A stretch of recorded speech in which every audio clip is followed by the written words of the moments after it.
और ये जो आईएईई की आप बात कर रहे हैं ना, पहले भी आईएईई इनके इंस्पेक्शन करता था।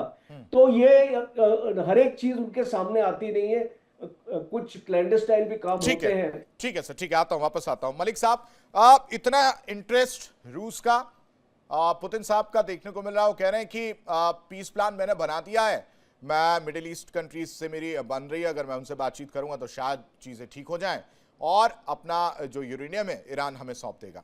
ये इतना आसान है कि आप बोल देना और सारी चीजें कर लेना। अमेरिका नाराज होगा या अमेरिका इसको किस तरह से लेगा? आशीष जी, आपको, आपके दर्शकों और सभी को पैनलिस्ट को मेरा सादर नमस्कार।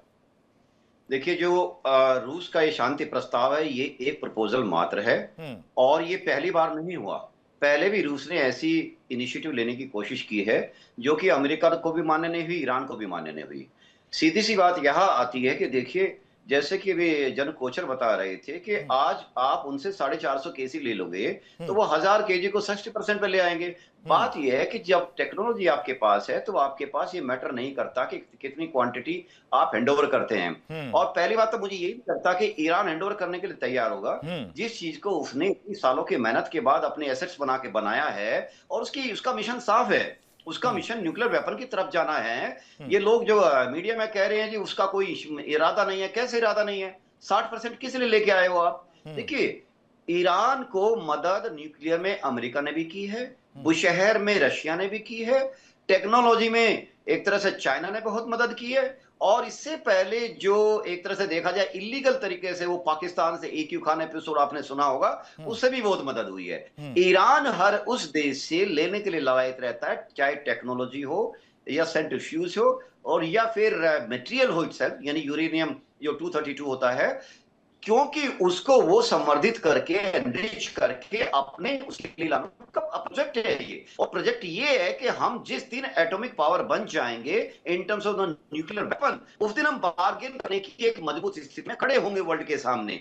तो पूरा पूरा गेम यहां पर है। कारण ये है कि उनको देखा है कि आज रशिया और यूक्रेन में यूक्रेन हमेशा से लोअर पायदान पे क्यों खड़ा है, क्योंकि यूक्रेन ने वो गलती की, उसने अपने इतना न्यूक्लियर वेपन्स का जखीरा उस टाइम जब सोवियत संघ टूटा था रशिया के हाथों दे दिया था, और आज उसी चीज को लेकर वो बैकफुट पर है। और ईरान ये समझता है कि जब तक उसके पास न्यूक्लियर पावर नहीं आएगी, न्यूक्लियर एनर्जी नहीं, nuclear power in terms of the nuclear weapons, तो वो वर्ल्ड पे उस प्लेटफॉर्म पे नहीं खड़ा हो सकता जहां पे आप हार्ड बार्गेनिंग करते हैं, खासकर महाशक्तियों के साथ।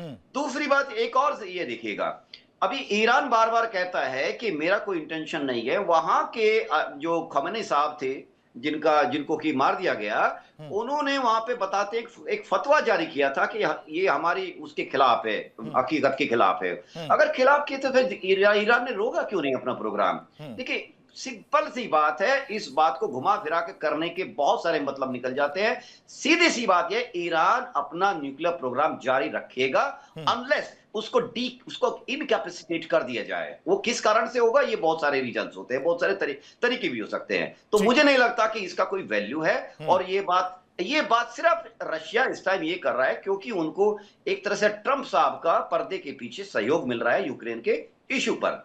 तो वो इस बात को बीच में एक रिश्ता लेके अपने स्ट्रेटेजी को थोड़ा सा यही एक वजह है एक बैलेंस कि में आप रशिया को यूक्रेन की युद्ध के लिए मदद मिल रही है पीछे से, और इस वजह से इस तरह की बातें निकलकर सामने आ रही है। या वाकई पुतिन का जो ये बयान है वो एक डिप्लोमेटिक बैलेंसिंग का एग्जांपल है? कैसे देखें इसको?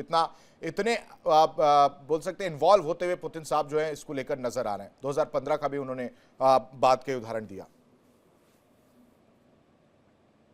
देखिए आशीष जी, पहले भी रसिया का अगर ट्रैक रिकॉर्ड देखा जाए तो पहले भी 2015 में जो संधि हुई थी ईरान और अमेरिका के बीच में, उसमें भी रसिया वाज ए गारंटर और उसने यूरेनियम को रखा भी था। तो उसके ट्रैक रिकॉर्ड अगर देखें तो वो विश्वसनीयता जो रसिया पे है, रूस पे है, वो है। अभी डेनमार्क की एक एजेंसी ने एक सर्वे किया है, उस सर्वे में अमेरिका पे जो भरोसा का सर्वे है कि किस देश पे ज्यादा भरोसा है विश्व के अन्य देशों का, उस 86 देशों के का सर्वे हुआ है। उसमें 76% लोग रूस और चीन पे ज्यादा भरोसा करते दिख रहे हैं। कंट्रीज की मैं बात कर रहा हूँ बनिस्पत के अमेरिका पे। अमेरिका पे भरोसा का आलम यह है कि वर्स्ट 5 जो कंट्रीज हैं उसमें अमेरिका है। पीछे से 5वां पोजीशन है, नॉर्थ कोरिया, अफगानिस्तान, इजराइल और अमेरिका जैसे देश पीछे से हैं। तो ये देखिए अमेरिका पे भरोसा अभी विश्व के देशों का जो हाल है। रही बात रूस की, तो बेसिकली रूस का ये जो पिछले यूक्रेन वार से 4 साल से ज्यादा से ये युद्ध चल रहा है। इनफैक्ट वर्ल्ड वार 2 में जिसकी विजय पे वो विक्ट्री डे मनाता है और जिसमें रूस के राष्ट्रपति ने ये स्टेटमेंट दिया है, वो वर्ल्ड वार 2 भी 4 साल रूस ने उसमें भाग लिया था और विजय हुए थे एक बड़ी कीमत चुका के। 2,70,00,000 लगभग सोवियत सिटीजन्स उसमें मरे थे। तो आज ये विक्ट्री डे पे एक तरह से वो अपनी याद दिलाना और अपनी साख को भी और आगे बढ़ाना, क्योंकि अगर ये मेडिएटर का रोल अगर रसिया करता है, यहाँ पे देखिए मध्यस्थ का रोल, उससे उसका स्ट्रेचर पूरे विश्व में बढ़ेगा और जो उसकी दुर्दशा यूक्रेन वार से पिछले 4 साढ़े 4 साल के अंदर हुई है, उससे थोड़ी सी निजात पाने में, एक अच्छी छवि बनाने में रशिया को हेल्प मिलेगा। कुछ उसके फायदे डायरेक्ट होंगे, टेंजिबल और इनटेंजिबल दोनों फायदे उसको दिखेंगे। एक तरफ छवि उसकी तो होगी ही होगी, दूसरी तरफ यूरेनियम अगर वो लेता है तो उसके कुछ फायदे होंगे। तीसरी तरफ वो उसका जो गल्फ के बाकी देश हैं वहां भी, चूंकि रसिया का स्टेक सिर्फ ईरान से नहीं है, आप ध्यान दीजिए यूएई, सऊदी, हर किसी गल्फ अरब के देश और पूरे कह लीजिए आपकी मिडिल ईस्ट के देशों से भी रसिया के अच्छा रिलेशन रहे हैं। तो एक उसको अच्छे रिलेशन, वो इसी वजह से तो कह रहा है सर कि मैं इनसे बातचीत कर लूंगा, मना लूंगा, चीजें सॉर्ट आउट हो जाएंगी। लेकिन रोड़ा कहीं ना कहीं अमेरिका, मतलब अमेरिका इस चीज के लिए राजी होगा नहीं होगा, ये बड़ा सवाल है ना। करोड़ी सिंह जी का मैं रुख करता हूं। 2015 न्यूक्लियर डील की वापसी क्या लगती कि इतनी संभव है, और साथ ही साथ अमेरिका इसको कैसे लेगा, इस बयान को कैसे देखेगा? देखिए आशीष, जिस आप 2015 के डील की बात कर रहे हैं, ट्रंप उससे कोई बेटर डील करना चाहते हैं। लेकिन आप और हम जो भी डिस्कस कर रहे हैं ये सिम्प्टोमेटिक इश्यूज हैं, ये बुनियादी इश्यू नहीं है। बुनियादी इश्यू क्या है कि दुनिया में पहले 5 जो सुपर पावर हैं या जो परमानेंट मेंबर हैं वो न्यूक्लियर पावर होते थे। उसके बाद 9 न्यूक्लियर पावर स्टेट हो गए हैं। लेकिन ईरान को लेके इतना, पहले अमेरिका ने रोग स्टेट डिक्लेयर किया, अब ये हम सब डेमोनाइज कर रहे हैं ईरान को। तो ईरान का मुद्दा इतना हाईलाइट क्यों हो रहा है, दूसरे देशों के मुद्दे इतने हाईलाइट क्यों नहीं हुए, ये बुनियादी सवाल है। जहां तक डिस्ट्रक्टिव एस्पेक्ट है न्यूक्लियर वेपन्स का, उनमें केवल साउथ अफ्रीका है जिसने अपनी स्वेच्छा से न्यूक्लियर वेपन्स को खत्म किया है, एक ही है, तो इसके अलावा किसी देश ने खत्म नहीं किए हैं। और आज की स्थिति है न्यूक्लियराइजेशन की, जो न्यूक्लियर कंट्री हैं वो कितने सिंसियर हैं डी न्यूक्लियराइजेशन के लिए। अगर वो सिंसियर हैं, स्टार्ट जो ट्रीटी थी रशिया और अमेरिका के बीच में, उसको 2 महीने से ऊपर हो गए लैप्स हुए। रशिया ने अमेरिका को कहा कि इसको अपन 1 साल का एक्सटेंशन कर लेते हैं, फिर नई ट्रीटी करेंगे और दूसरे देशों को भी सम्मिलित करेंगे कि दुनिया के लिए खतरा न हो। अमेरिका एग्री नहीं हुआ। तो इस पूरे मामले को हम केवल एक आइसोलेशन में एक इश्यू को लेके समझने की कोशिश करें तो नहीं समझ सकते हैं।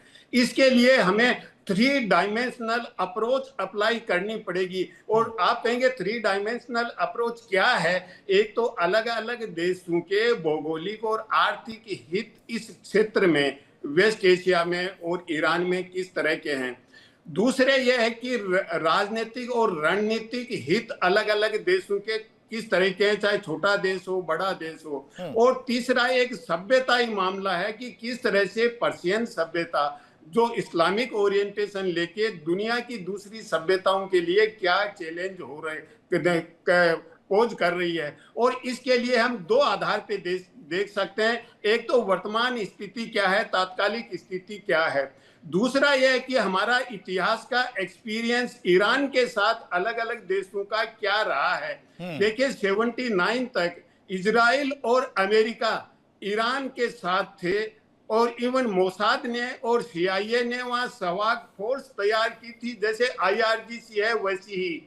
और जब 53 में वहां ऑयल कंपनीज का नेशनलाइजेशन किया, एक डेमोक्रेटिक गवर्नमेंट थी, उसको डिस्प्लेस किया गया। और उस समय इजराइल ईरान के साथ था, सब अरब कंट्रीज इजराइल के अगेंस्ट में थे।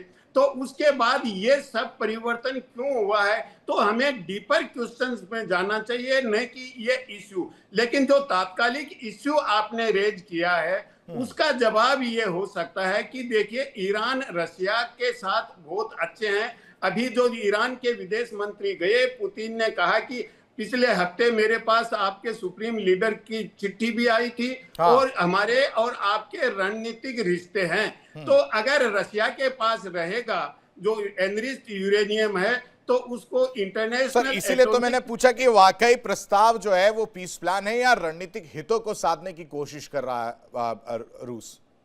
देखिए आशीष, दोनों को हम सेपरेट नहीं कर सकते, दोनों एक्सक्लूसिव नहीं है। जी। कोई भी राष्ट्र पीस प्लान देता है तो उसका कहीं न कहीं रणनीतिक हित होता है। ऐसा नहीं है कि पीस प्लान कोई ह्यूमैनिटेरियन पर्पज है, ऐसा इंटरनेशनल रिलेशन में नहीं होता है। हर देश का अपना राष्ट्र हित होता है। तो रशिया का रणनीतिक हित भी है, और पीस प्लान लेके वो अपने ईरान के जिस तरह से दोस्ताना रिश्ते हैं, वो ईरान को अभी कोलैप्स होने से बचाना चाहता है। और हो सकता है क्योंकि अमेरिका पे जिस तरह से दबाव है, रशिया और चाइना से कंबाइंड जो दबाव है, उसमें अमेरिका एग्री हो जाए। दूसरा अमेरिका की डोमेस्टिक पॉलिटिक्स है, और तीसरा इस जिस तरीके से अमेरिका इस पूरे जंग में फंस गया है, उससे वो निकलने का रास्ता ढूंढ रहा है। ठीक है तो कोचर हो साहब, सकता है इस चीज कि से एग्री हो रहे हैं आप अमेरिका कि एग्जिट प्लान नहीं है, लेकिन अब उसे निकलना है, तो शायद इसी बहाने वो बाहर निकल जाए। देखिए, ये जो ऑफ रैंप हम बात करते हैं ना, एग्जिट प्लान, ऑफ रैंप, ये सारी चीजें जी।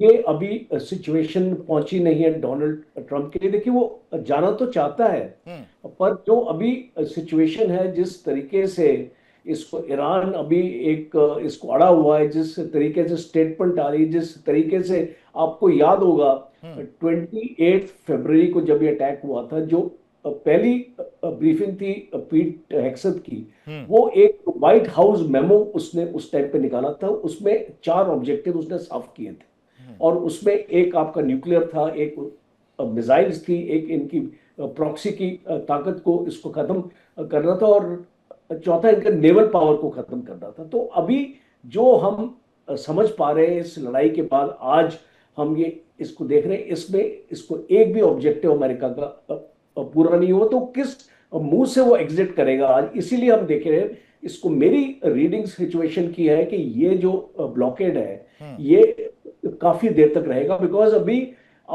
ये जो अगला नेक्स्ट वीक जो इस्लामाबाद में टॉक्स हो रही है, अभी एक इसको अनाउंसमेंट आ रही है कि इसको इस्लामाबाद में टॉक्स होंगी। वहां पे खाली 4 मुद्दे हैं डिस्कशन के, और ये वाले जो मुद्दे जो मैंने आपको बताए, ये तो है ही नहीं है डिस्कशन। अब पहला मुद्दा है कि स्ट्रेट ऑफ हॉर्मुज को खोलना,